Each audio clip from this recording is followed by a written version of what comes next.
మనం సూర్య భగవానునికి ప్రత్యక్ష దైవంగా ఆరాధించడం వేదకాలం నుండి ఉంది. అవతారమూర్తులు, ఇంద్రాది దేవతలు, మహర్షులు వంటి వారు కూడా సూర్య భగవాను ఆరాధించిన వారే. సాక్షాత్ ఆ రామచంద్రమూర్తి సైతం కూడా సూర్య భగవాను సప్తాశ్వరథమారూఢం ప్రచండం కశ్యపాత్మజం శ్వేత పద్మధరం దేవం తం సూర్యం ప్రణమామ్యహం అని పూజించారు. సూర్యోదయంతోనే సమస్త జీవులలో చైతన్యం ప్రారంభమవుతుంది. జీవరాశికి అవసరమైన ఆహారాన్ని ప్రకృతి ద్వారా సూర్యుడే అందిస్తుంటారు. అందువలనే జీవుల జీవనానికి ఆధారభూతుడు సూర్యుడు అని చెప్తుంటారు. సూర్యకిరణాల వల్ల రకరకాల రోగకారక క్రిములు నశించిపోతాయి.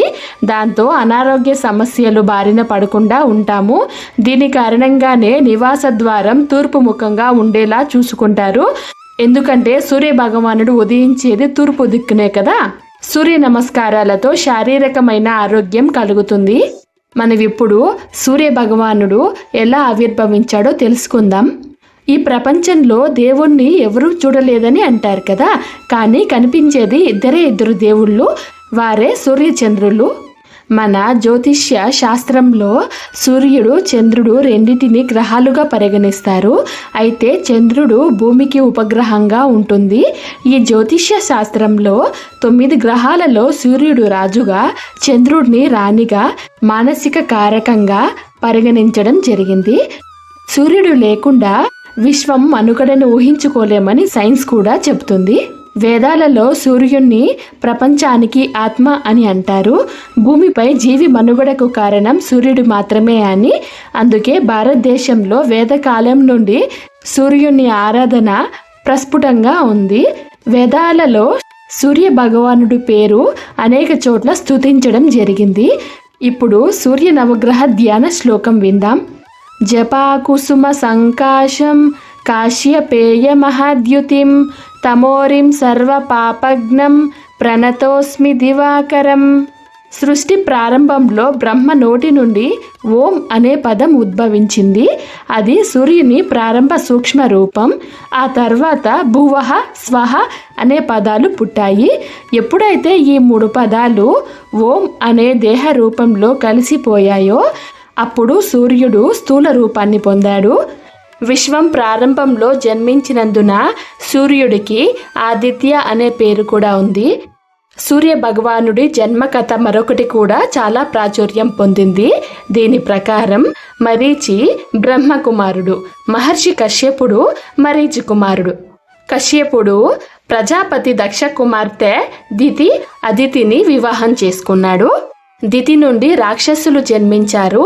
అదితి నుండి దేవతలు జన్మించారు. రాక్షసులు, దేవతలు ఎల్లప్పుడూ పరస్పరం పోట్లాడుతూనే ఉండేవారు. వీరి పోట్లాటను చూసిన మాతృమూర్తి అదితి చాలా బాధపడేది. అలా ఆమె సౌరశక్తిని ప్రార్థించింది. అప్పుడు ఆ దివ్య తేజస్సు అదితి గర్భమున పుత్రునిగా జన్మిస్తానని వరమిచ్చింది. కొంతకాలం తర్వాత ఆమె గర్భవతి అయింది. గర్భం దాల్చిన తర్వాత కూడా అదితి కఠినమైన ఉపవాసం పాటించింది. దాని కారణంగా ఆమె ఆరోగ్యం కూడా క్షీణించసాగింది. మహర్షి కశ్యపుడు ఆ విషయంలో తీవ్ర ఆందోళన చెందాడు. పిల్లల కోసం ఇలా చేయడం సరికాదని ఆమెకు వివరించే ప్రయత్నం చేశాడు. కానీ ఆమె తన సంకల్పాన్ని వీడలేదు.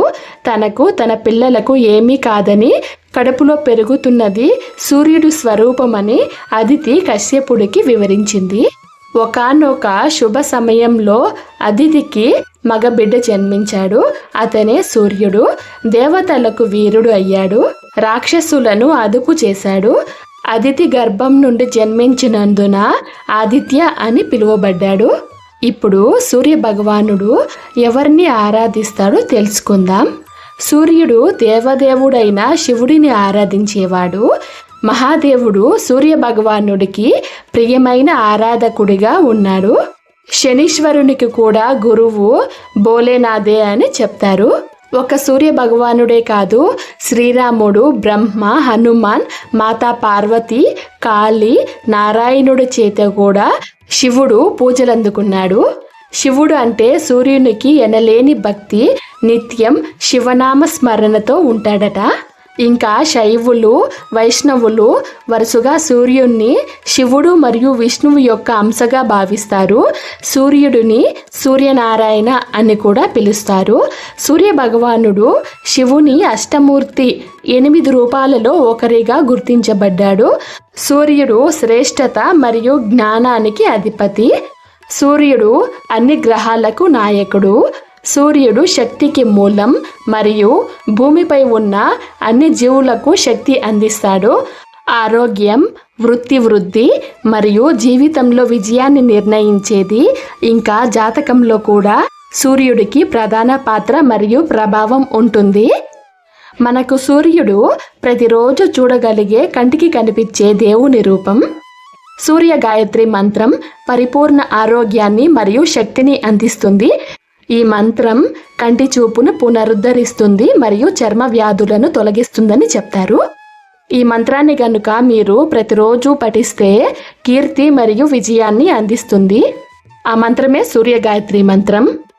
ఓం ఆదిత్యాయ విద్మహే దివాకరాయ ధీమహి తన్నో సూర్య ప్రచోదయాత్. ఈ సూర్య గాయత్రి మంత్రాన్ని పఠించడానికి సూర్యోదయానికి ముందు ఏదైనా ఆదివారం ప్రారంభించండి. సూర్య భగవానునికి ధూపం, పూలతో పూజించాలి. ఈ సూర్య గాయత్రి మంత్రాన్ని పఠించేటప్పుడు తూర్పు ముఖంగా జపించాలి. ఇంకా జీవితంలో మంచి ఫలితాల కోసం ఆదివారం ఉపవాసం కూడా ఉండొచ్చు. ఆదివారం రోజు సూర్యుడిని పూజించడం వల్ల ఆరోగ్యంగా ఉంటారు. ముఖ్యంగా సూర్యుడికి అర్ఘ్యం సమర్పించడం వల్ల సుభిక్షంగా ఉంటారట. ఓం సూర్యాయ నమః. ప్రతిరోజు ఈ సూర్య మంత్రాన్ని జపించడం వల్ల చక్కటి ఆరోగ్యం ప్రాప్తిస్తుంది.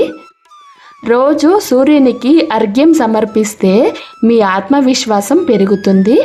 కళారంగంలో ఉన్నవారు సూర్య భగవానుని క్రమం తప్పకుండా పూజిస్తే వారు ఆ కళాక్షేత్రంలో సూర్యునిలా ప్రకాశిస్తారట. అంతేకాదు ఆదివారం రోజున అర్ఘ్యం సమర్పించడం వల్ల అనేక ప్రయోజనాలను పొందుతారు. ఆదివారం ఎలాంటి విధి విధానాలు పాటించాలో చూద్దాం. ఆదివారం తెల్లవారుజామున నిద్రలేచి స్నానాదులు ముగించాక ఒక రాగి పాత్రను తీసుకొని అందులో నీటిని నింపి అందులో కొద్దిగా పువ్వులు, అక్షతలు వేసి ఆ నీటిని సూర్యునికి సమర్పించాలి. వీలైతే ఆ పాత్రలో కొంచెం గంగానది జలం కూడా వేయాలి. సూర్యునికి అర్ఘ్యం సమర్పించే సమయంలో ఓం గృణి సూర్యాయ నమః అనే మంత్రాన్ని జపించాలి. మనం సూర్య భగవానుని పండుగగా జరుపుకునే రథసప్తమి హిందూ మతంలో అపారమైన ఆధ్యాత్మిక ప్రాముఖ్యత కలిగి ఉంది.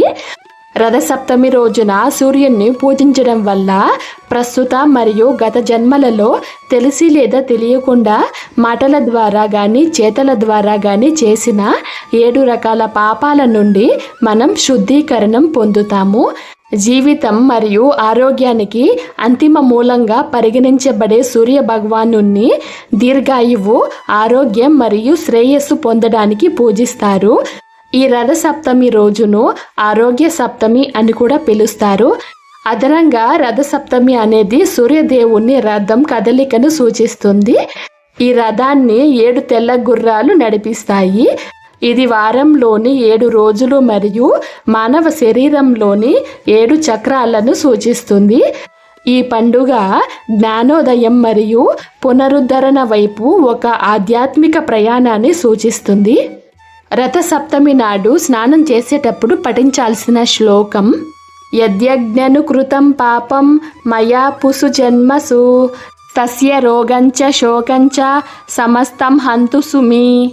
రథ సప్తమి నాడు స్నానం చేసేటప్పుడు ఈ శ్లోకం పఠిస్తే 7 జన్మాల నుండి వస్తున్న సమస్త పాపాలు తొలగిపోతాయని మన పెద్దలు చెప్తారు.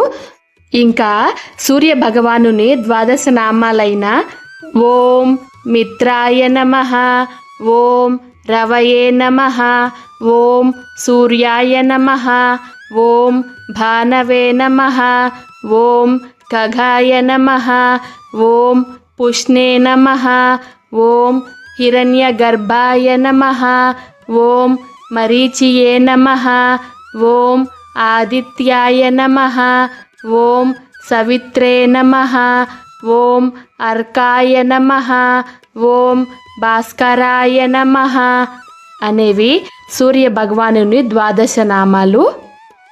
మనం సూర్య భగవానుని పూజించడం వల్ల కలిగే ప్రయోజనాలేంటో ఇప్పుడు తెలుసుకుందాం. సూర్యుణ్ణి పూజించడం వల్ల శారీరకంగా, మానసికంగా, ఆధ్యాత్మికంగా అనేక లాభాలు కలుగుతాయని మన పురాణాలు, గ్రంథాలు చెప్తున్నాయి. సూర్యుడు ఆరోగ్యాన్ని, తేజస్సును, విజయాన్ని ప్రసాదిస్తాడు. ఆదివారం రోజు సూర్య నమస్కారాలు, ఆదిత్య హృదయం పారాయణం చేయడం శ్రేయస్కరం. సూర్య పూజ వల్ల నేత్ర సంబంధ సమస్యలు, శరీర రుగ్మతలు తగ్గిపోతాయని మన గ్రంథాలు కూడా చెప్తున్నాయి. సూర్య నమస్కార మంత్రం: నమః సూర్యాయ శాంతాయ సర్వరోగ నివారిణే ఆయురారోగ్యం ఐశ్వర్యం దేహి దేహి దేవా జగత్పితే. సూర్య నమస్కారాలు చేస్తూ ఈ శ్లోకం పఠిస్తే మనకు ఆరోగ్య సిద్ధి, సంపద వృద్ధి కలుగుతుంది. ఓ సూర్యదేవ, జగత్ పరిపాలక, నీవు సర్వరోగములు తొలగించువాడవు. మాకు ఆయువును, ఆరోగ్యమును, సంపదను అనుగ్రహించుము అని ఈ మంత్రానికి అర్థం. సూర్యుడు ఆరోగ్య ప్రదాత. సూర్యుని పూజించడం ద్వారా శరీరంలోని ప్రాణశక్తి అంటే విటమిన్ డి పెరుగుతుంది. నేత్ర సంబంధిత సమస్యలు తగ్గుతాయి. గుండె సంబంధిత రోగాలు కూడా దూరమైపోతాయి. సమస్త ప్రాణికోటి జీవనాధారానికి సూర్యుడు మూలం. మనకు కనిపించే ప్రత్యక్ష దైవం ఆ సూర్యనారాయణ స్వామి. సూర్యుడు నవగ్రహాలకు అధిపతి. అటువంటి సూర్యదేవుణ్ణి ఆరాధించడం వల్ల మేధస్సు, విశ్వాసం, ఆరోగ్యం, ధైర్యం, కీర్తి, విజయం లభిస్తాయి. మీ గృహంలోని సింహద్వారం వద్ద ఈ సూర్యుని ప్రతిమ ఉంచడం వల్ల దృష్టి దోషాలు, వాస్తు దోషాలు కూడా తొలగిపోతాయని మన గ్రంథాలు చెప్తున్నాయి.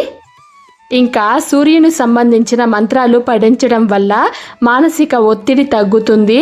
ఉదయం రోజు చేసే సూర్య నమస్కారాలు శరీరాన్ని దృఢంగా, తేజవంతంగా మారుస్తాయి. జ్యోతిష్యం ప్రకారం సూర్యుడు నవగ్రహాలలో ముఖ్యమైన గ్రహం. జాతకంలో సూర్యుడు బలహీనంగా ఉన్నవారికి ఆదివారం చేసే పూజల వల్ల మంచి ఫలితాలు కలుగుతాయి. సూర్యుడి అనుగ్రహంతో ఆత్మవిశ్వాసం, నాయకత్వ లక్షణాలు పెరుగుతాయి. సూర్యుడు ధైర్యానికి సంకేతం. సూర్యుణ్ణి నిత్యం పూజించడం వల్ల ఆత్మవిశ్వాసం పెరిగి మనిషి నిర్ణయం తీసుకునే శక్తి అభివృద్ధి చెందుతుంది. చివరిగా సూర్యునికి అర్ఘ్యం సమర్పించడం, సూర్య మంత్రాలు జపించడం వల్ల పూర్వజన్మ పాపాలు తొలగిపోతాయని మన పురాణాలు చెప్తున్నాయి.